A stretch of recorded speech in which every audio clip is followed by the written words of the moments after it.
What is going on, everybody? My name is Japes. Welcome to another FIFA 14 gameplay commentary. Today, I'm going to be doing a little bit of head-to-head versus Mr. Al Reed. Now, for those of you guys that don't know who Al is, I will leave his Twitter down in the description of this video. He is an employee at EA. He works, doing stuff with the community. So he was there at the event with us.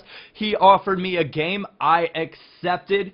And, of course, I waited to see which team he was going to pick first because I like, when it's head-to-head versus a friend, it's always fun to kind of pick maybe a rivalry match or someone within the same league, a matchup that you could see being of great importance in that league during the season. So he went ahead and he picked Juventus. So I thought, okay, Serie A, my options, I've got Milan. I'd already played with Milan, so I thought, other big Serie A. I should have gone Napoli. That would have been a good shout, but I wanted to try Inter out. For me, Inter Milan has been a team that has been out of FIFA relevance since maybe, I don't know, gosh, when they had Edo. They were relevant definitely when they had Ibrahimovic, but for a while now, they just have not been a team that you see many people using on FIFA games. And I thought, hey, let's give them a shot this year.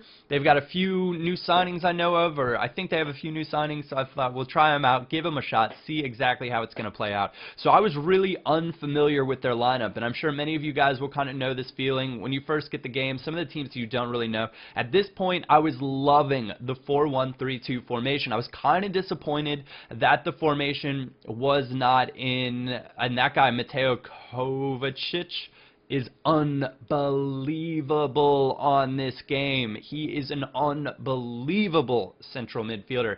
But the 4-1-3-2 is a formation that I was having quite a bit of success with. So I thought, hey, you know what? Let's go ahead and play this. And I thought, I know Inter's going to have Cambiasso. He's a brilliant center defensive mid, so that'll be good. But I ended up not playing him, which was weird. I decided I wanted Freddy Guarin as my CDM in this formation, and Kovacic as my more center mid / center attacking mid. If Ultimate Team had a 4-1-3-2 formation, hopefully that'll get added in next year. That would be fantastic. It's very similar to the 4-1-2-1-2, obviously, because you have your CDM. You're just having a CM or a CAM instead of your CM. But for me, that actually kind of makes a big difference the way the formation plays out.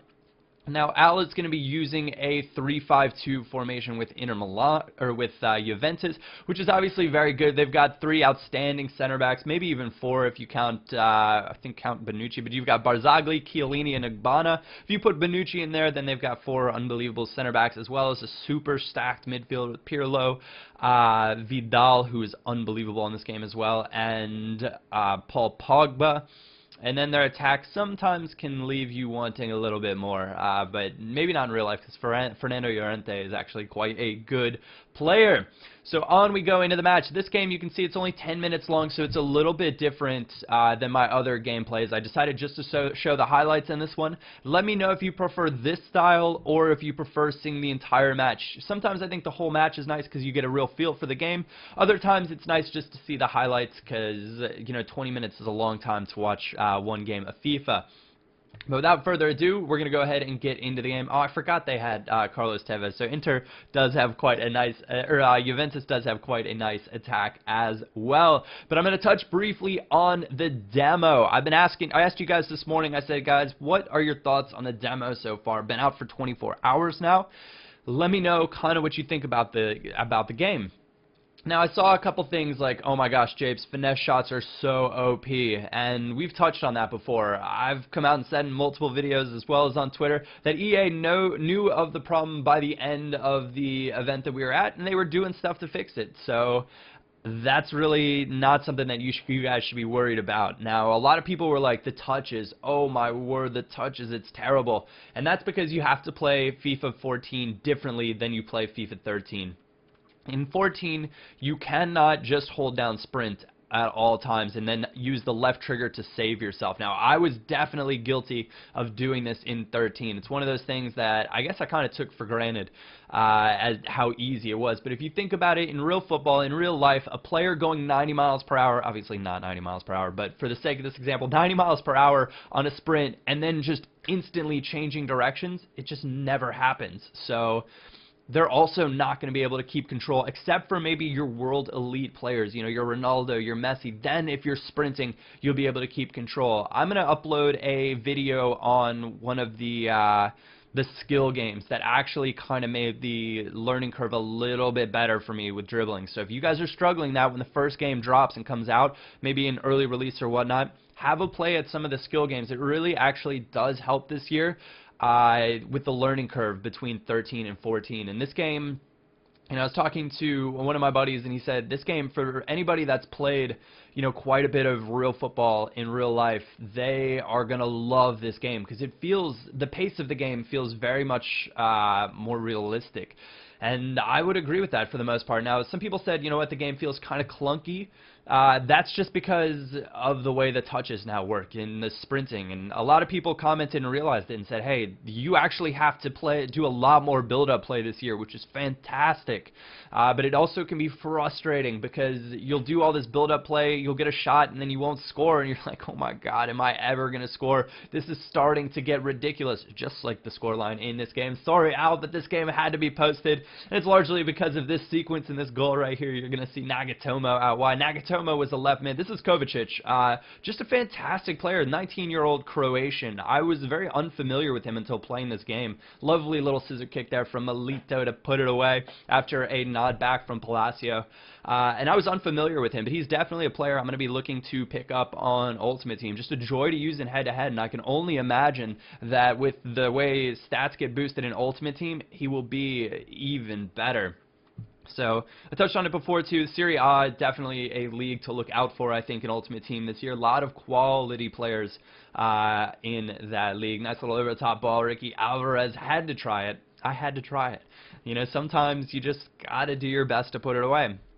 But a lot of your concerns that you guys had with the demo are things that I think EA have already addressed. Some people said corners are so broken, so overpowered. I know EA had mentioned something along the lines of, yep, we're taking a look at that as well, and we'll do our best to make sure that's sorted. That little chip shot right there from Nagatomo, if I charged it up just a little bit more, it probably would have made its way into the goal. But that is a very rewarding goal to score in FIFA when you actually chip the keeper like that, because it's a very realistic goal. You see that happen. Maybe not quite frequently, but when it does happen, it's a joy to watch in real life as well. And so getting one of those in on FIFA is just fantastic. So you can see we're up 3-0 at the break. Always nice to stick one to EA staff members when it comes to a game of FIFA and say, hey, I know that you've had the game for a while, but we can still hold our own, us YouTubers, us normal guys out there playing the game, and I don't think EA ever would doubt that for a second either. You can see 2 shots for him, 9 shots for me, 7 on target. Possession sometimes can be a little bit difficult to keep in this game. Usually, if you guys are new to my channel, I try to keep around 60% possession. That's kind of my number, and you can see I go check out Kovacic right here, looking at his stats, and I was just like, man, this guy is kind of just a monster. Only 18 years old, are you kidding me? And so I was kind of pumped to discover that, because if I do a career mode series this year, guess who I'm going to be going after? That man right there. But Inter, as a whole, their team is just very well-rounded. Milito's still an 83 striker. He's got fantastic finishing. Palacio is a very clever little player up front. And then on the wings, I used Nagatomo, who's been moved up to a left mid because Inter's default formation, much like Juventus, is a 3-back formation with 3 center backs, and then their outside, quote-unquote, outside backs are actually considered to be mids, even though they have more defensive responsibilities. It's kind of the way the Serie A plays out. But I used Nagatomo as a left mid, very pacey player, got forward, got back with no problem. I'm using Jonathan, I think, as my right back, and I can't remember who my other left back is. I don't know why it's slipped my mind at this point in time, but as a whole, just a very, very well-rounded unit. Not many glaring weaknesses. They've got Juan Jesus, who is in my 25 best players under that 85 rating. I found him to be an exceptionally strong center back. I know some people have said he just kind of stands there and watches in the beta, and he just really wasn't that stellar. For me, he was all over the place. Fantastic in a 3-back on Ultimate Team, fantastic in a 2-back on head-to-head. So he's definitely a player that I would look out for if I were you. And of course, Inter has Freddie Guarin as well, who for many FIFAs now is one of the most well-rounded midfielders in the game. And when I say well-rounded, we've got Pereira out as our left back. And that's just a nice little passing move as well. Nagatomo sliding in free. If only his finishing wasn't terrible, but when you knock it across to Milito and a diving header fail. But Guarin, for many FIFAs now, is just one of the most well-rounded midfielders with, on at least his Ultimate Team card, just about every stat he has is around 80, which means that you can put him just about anywhere you want. He will be fantastic for you. Anyways, guys, that is how we're going to close out this video. I hope you did enjoy this head-to-head gameplay. Inter Milan versus Juventus. Kind of sticking one to the EA staff for you guys. But if you guys did enjoy